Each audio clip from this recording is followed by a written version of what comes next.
بسم الله، أهلا بيكم في فيديو جديد من سلسلة تعلم اللغة الإنجليزية مع سندس عبد الحليم. وإحنا لسه مكملين كلامنا عن كيفية ربط الأصوات ببعضها في اللغة الإنجليزية، والنهاردة إن شاء الله هنتكلم عن تاني نوع من أنواع ربط الأصوات ببعضها، وهو linking a consonant to a vowel، يعني ربط صوت ساكن بصوت بعده متحرك. يا ريت تتابعوا الفيديو للنهاية وما تنسوش الاشتراك في القناة وتفعيل زر الجرس.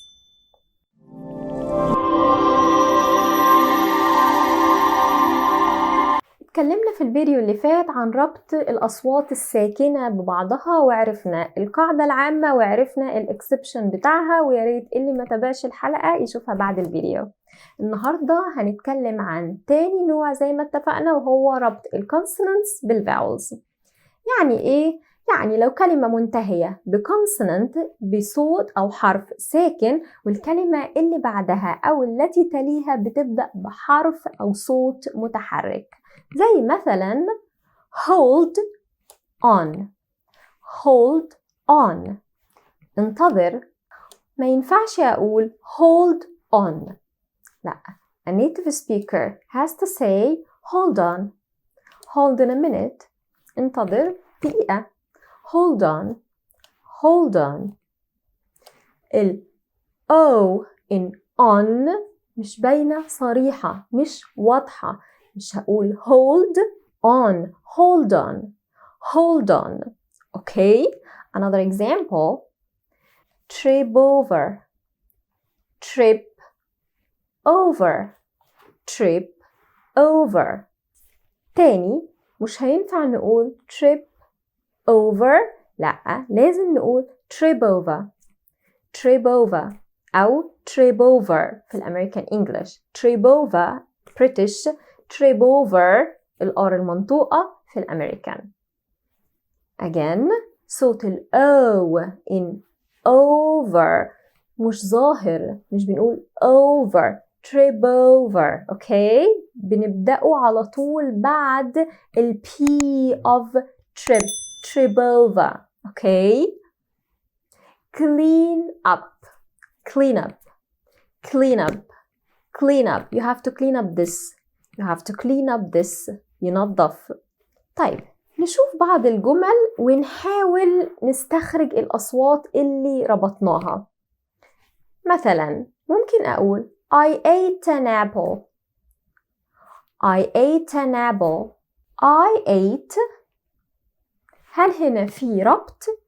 I vowel و ate بدأ بvowel. أنا لسه هنا ما اتكلمتش عن ربط الفاولز ببعضها. إحنا بندور على consonant وبعده vowel. يبقى هنا أنا ما عنديش consonant وبعده vowel. What about ate-an؟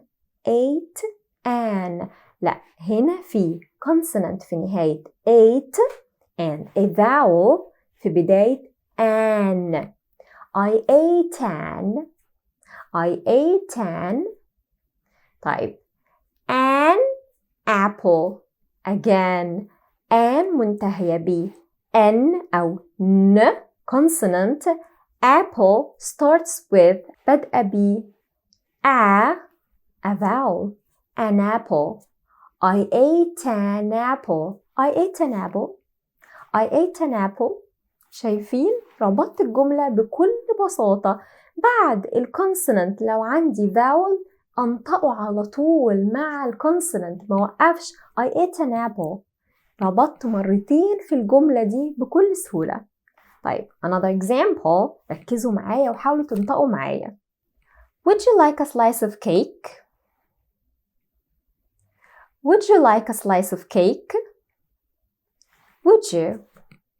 would you هننطقها would you، واتكلمنا عن الموضوع ده قبل كده في الاسيميليشن.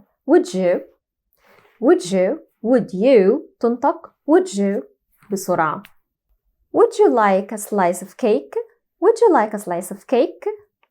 طيب ما بين would and you we don't have a linking sound، ما عندناش صوت نربطه باللي بعده.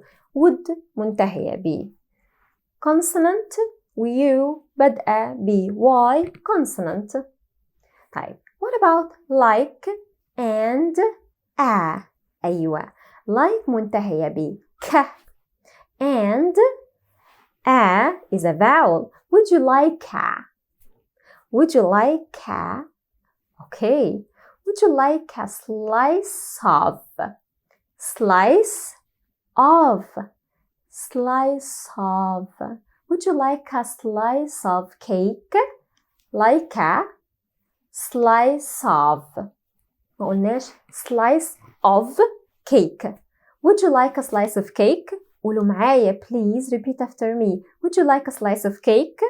تالت مثال نسمع كويس. لو أنا قلت she is sick of waking up early. هل كده الجملة طلعت طبيعية؟ أكيد لا. طيب نشوفها بقى كده لما نربط الأصوات ببعضها. She's sick of waking up early. She's sick of waking up early. عملت ايه؟ الجملة دي كلها linking sounds.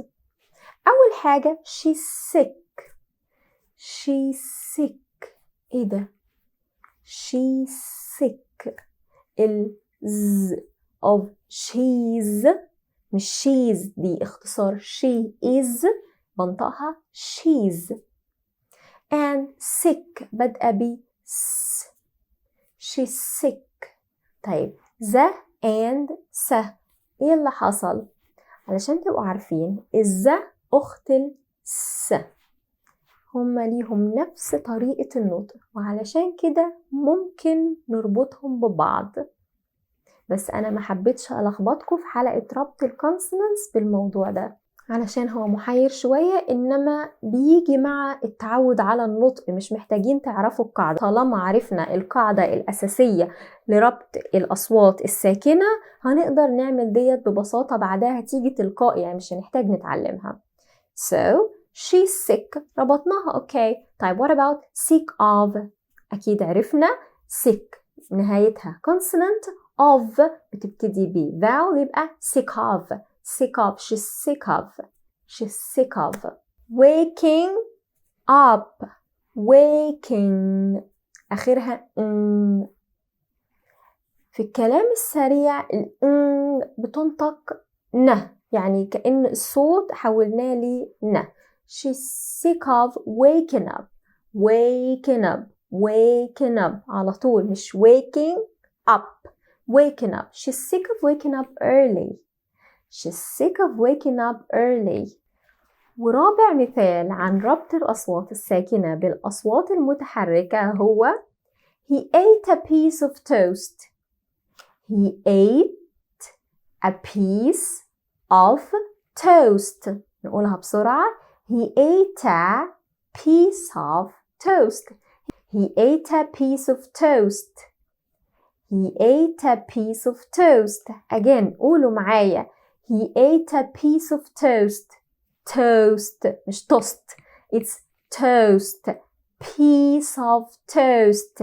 ate a piece of toast. he ate a piece of toast.